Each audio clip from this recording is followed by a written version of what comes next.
We promote the general welfare and secure the blessings of liberty to ourselves and our posterity.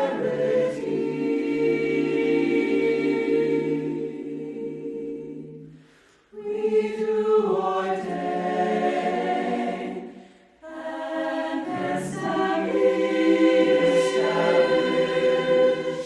this Constitution, our Constitution,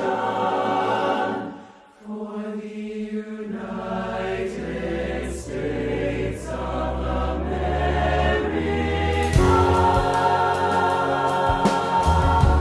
The time has come to reaffirm our enduring spirit, to choose our better history, to carry forward that precious gift, that noble idea passed on from generation to generation. The God-given promise that all are equal, all are free, and all deserve a chance to pursue their full measure of happiness. As for our common defense, we reject as false the choice between our safety and our ideals.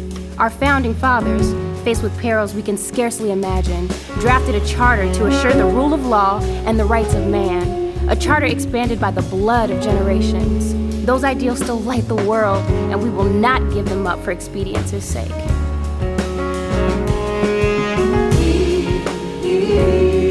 In serving, we recognize a simple but powerful truth.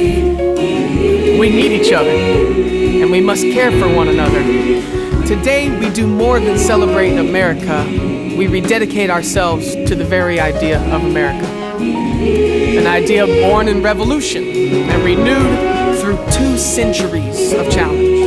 An idea tempered by the knowledge that, but for fate, we, the fortunate and the unfortunate, might have been each other. An idea ennobled by the faith that our nation can summon from its myriad diversity the deepest measure of unity. An idea infused with the conviction that America's long, heroic journey must go forever upward. If I read the temper of our people correctly, we now realize, as we have never realized before, our interdependence on each other. That we cannot merely take, but we must give as well. That if we are to go forward, we must move as a trained and loyal army, willing to sacrifice for the good of a common discipline. Because without such discipline, no progress is made. No leadership becomes effective. We are, I know, ready and willing to submit our lives and property to such discipline. Because it makes possible a leadership which aims at a larger good.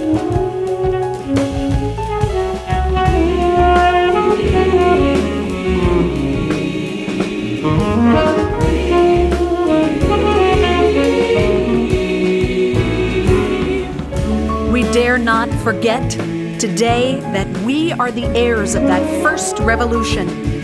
Let the word go forth from this time and place to friend and foe alike, that the torch has been passed to a new generation of Americans, born in this century, tempered by war, disciplined by a hard and bitter peace, proud of our ancient heritage, and unwilling to witness or permit the slow undoing of those human rights to which this nation has always been committed. Let us begin anew, remembering on both sides that civility is not a sign of weakness, and sincerity is always subject to proof. Let us never negotiate out of fear, but let us never fear to negotiate.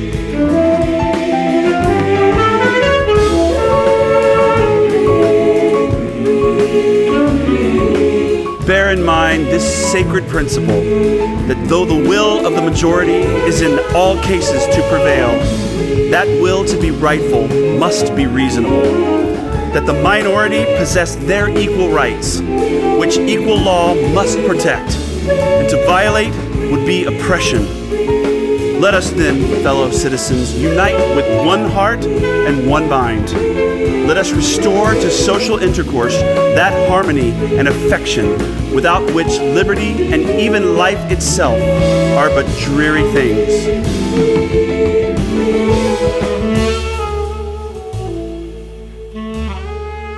What you do is as important as anything government does. I ask you to seek a common good beyond your comfort, to defend needed reforms against easy attacks, to serve your nation, beginning with your neighbor.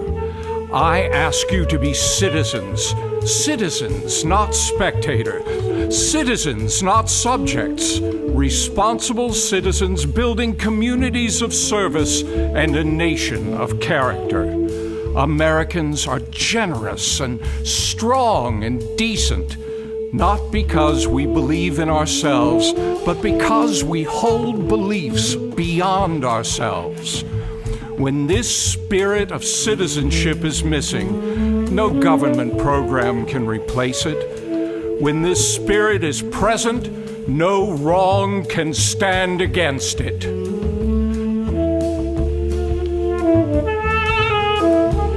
Some see leadership as high drama and the sound of trumpets calling, and sometimes it is that. But I see history as a book with many pages, and each day we fill a page with acts of hopefulness and meaning. The new breeze blows, a page turns, the story unfolds. And so, today, a chapter begins, a small and stately story of unity, diversity, and generosity, shared and written together.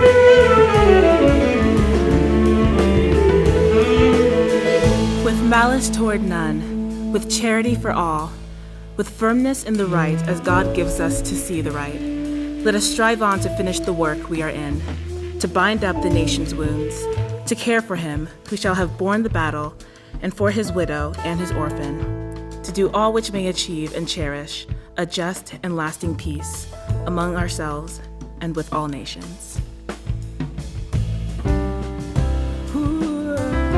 We, the people, declare today that the most evident of truths, that all of us are created equal, is the star that guides us still, just as it guided our forebears through Seneca Falls and Selma and Stonewall, just as it guided all those men and women, sung and unsung, who left footprints along this great mall, to hear a preacher say that we cannot walk alone, to hear a king proclaim that our individual freedom is inextricably bound to the freedom of every soul on earth. It is now our generation's task to carry on what those pioneers began, to make these words, these rights, these values of life and liberty and the pursuit of happiness real for every American. Being true to our founding documents does not require us to agree on every contour of life. It does not mean we all define liberty in exactly the same way, or follow the same precise path to happiness. Progress does not compel us to settle centuries-long debates about the role of government for all time, but it does require us to act in our time.